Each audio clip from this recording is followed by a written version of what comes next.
王楚然3部剧热播，角色多样刷屏，网友追剧感慨真香。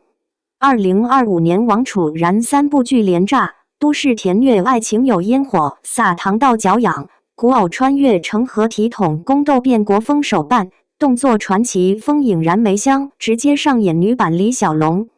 这姐专卷观众心理防线，熬夜追剧大喊真香才是终极宿命。据说2025年挺魔幻，但没想到比魔术师还要能变出花来的人，竟是王楚然。有人说，娱乐圈风水轮流转，今年属王楚然。对不起，风水哪还敢轮流？王楚然这3部剧都市甜虐、古偶穿越、动作传奇，这是生怕自己不够忙吗？还是觉得观众的饭碗捧得太咸？有些人一年拍戏跟打酱油一样，王楚然导好，连着3锅辣椒油齐下锅，你嗓门不哑都不行。闲话咱都不爱多说，毕竟现在连吐槽都得讲环保，但王楚然这波实在是想低碳都难。说真的，2025年还能看见剧里角色活得比现实人更有逻辑，这得算新时代的迷惑行为大赏。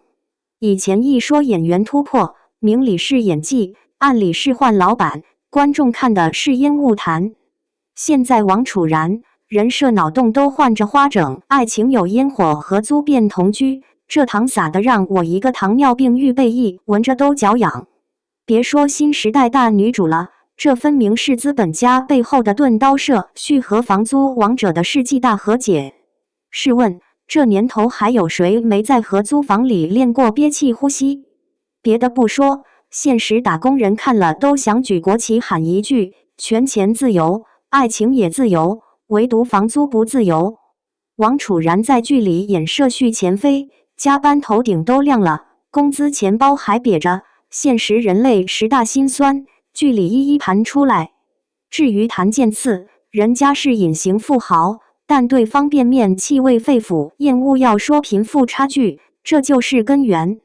你看，社畜加富豪对标嘴炮，把观众代入感拉满，那叫一个真假难辨，恨不得都给国家电网搞个流量套餐。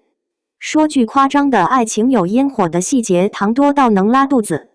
阳台晾内衣这场戏，尴尬到让人怀疑是不是编剧家里被装了监控。深夜找宵夜那一段，我怀疑自己在看《午夜惊魂》，但转眼就甜掉牙。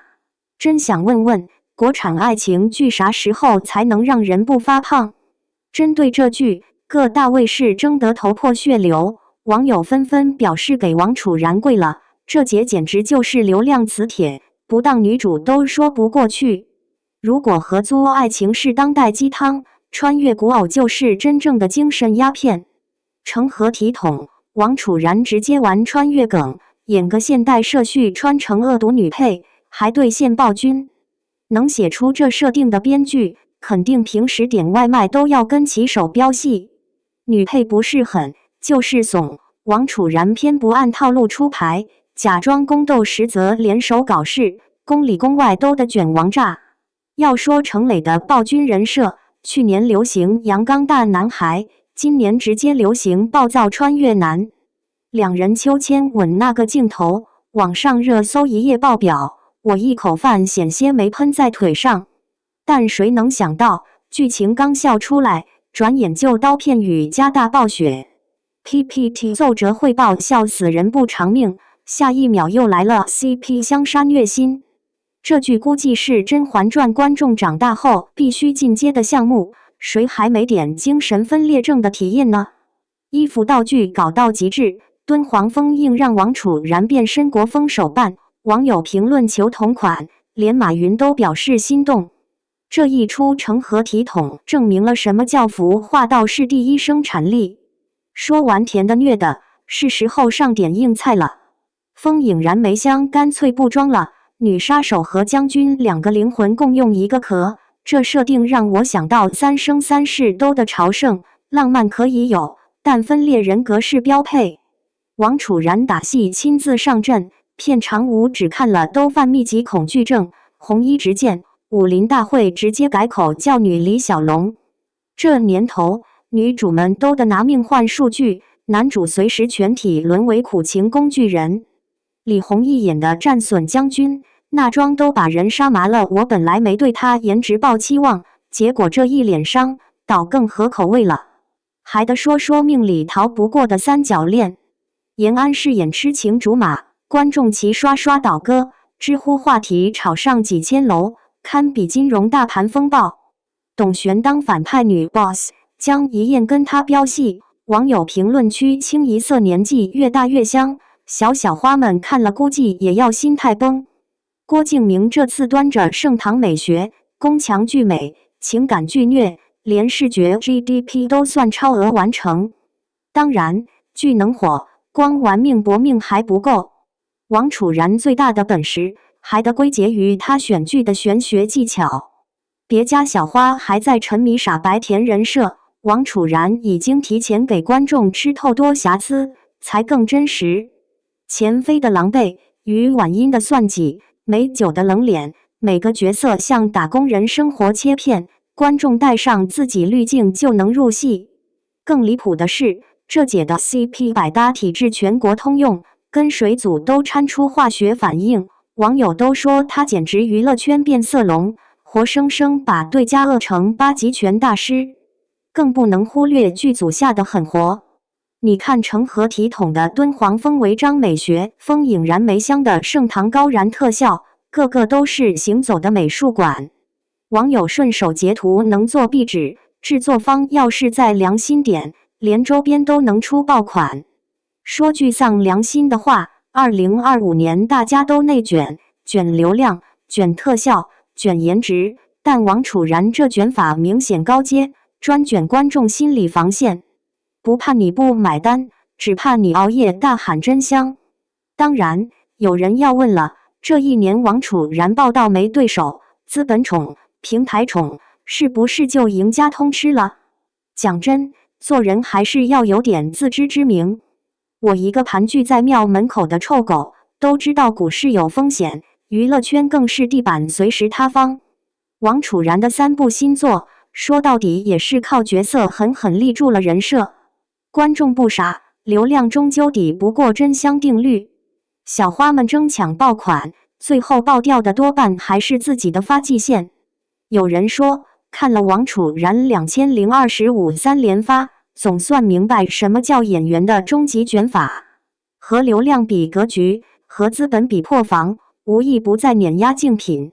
瞄一眼同赛道女演员，个个表情包画风崩塌。可人家王楚然3部戏一口气顶完，网友戏称2025娱乐圈年度爆炸性，女主对手一上线直接爆肝下线，剧里狂虐，剧外狂炫，自带荒诞喜感。这要搁古代，早成开卷有益的活教材了。至于我作为老网友，观众老咸鱼，键盘上的打字僧，已经完全服气了。2025追剧到现在，3部全追，对 CP 喝到疲劳，才明白平庸演员可以卷流量，真演员只能卷角色。打工人最怕996，演员最怕无爆剧。王楚然却不惧，他一人抗下剧荒寒潮预警，把观众从被动追捧硬拖成真香党，连水军都只能自愧不如。要说王楚然凭啥能火，新鲜感和狠劲兼而有之，怎么都像碳酸饮料，明明喝着开心，喝完还是想骂娘。话说回来，今年的娱乐圈拼命卷王炸，卷剧本，卷荧幕，最后卷到每个人的心酸和迷茫里。谁也别说自己不在意，明明都在评论区暗戳戳表忠心，烟火 CP 还是弹碗 CP， 将军竹马还是杀手女王。我只想说磕 CP 有风险，入戏需谨慎，一不小心磕到骨折，治起来可比房租贵得多。至于2025年还能不能杀疯，王楚然到底能不能一直爆下去？管他呢，至少今年他成了咱们为数不多的精神食粮。别的不说，看剧课堂到半夜，不如来点反向狗粮撒自己头上。谁说娱乐圈荒诞到没救，总得留点真香的奇迹，安慰咱们这些在生活里兜兜转转、却依旧想要一点甜、一点狠、一点真实的烦人。克剧吗？总归是自找的苦乐。真香定律一旦生效，磕心磕肝磕时间都认了，大不了等下一季继续给王楚然跪。房租涨了，剧本也涨，唯一不涨的就是观众对好角色的热切，这一点比房东还要铁。本报台网坚持弘扬社会主义核心价值观，传播积极向上的社会正能量。如发现内容有误或涉及侵权，请及时联系我们核实处理。小编写文不易，期盼大家多留言、点赞、关注，小编会更加努力工作。祝大家生活一路长虹。